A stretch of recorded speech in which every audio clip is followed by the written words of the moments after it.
بما ان النادي الاهلي هيلعب النهارده فتعالوا ندردشوا شويه في التشكيل.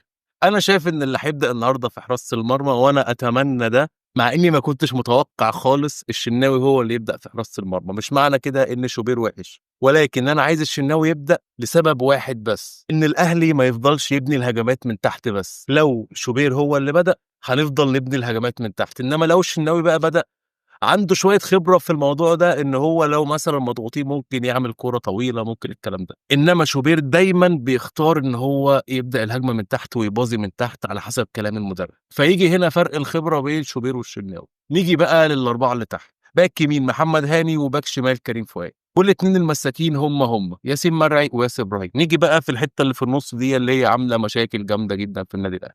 أنا أتمنى جدًا، جدًا يبدأ بديانج وبين رمضان وتريزيجيه، وياخد نفس المهام اللي كان إمام عاشور بياخدها.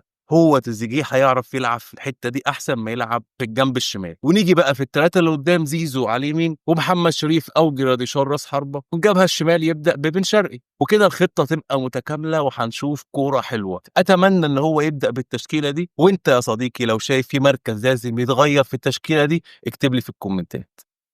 سلام.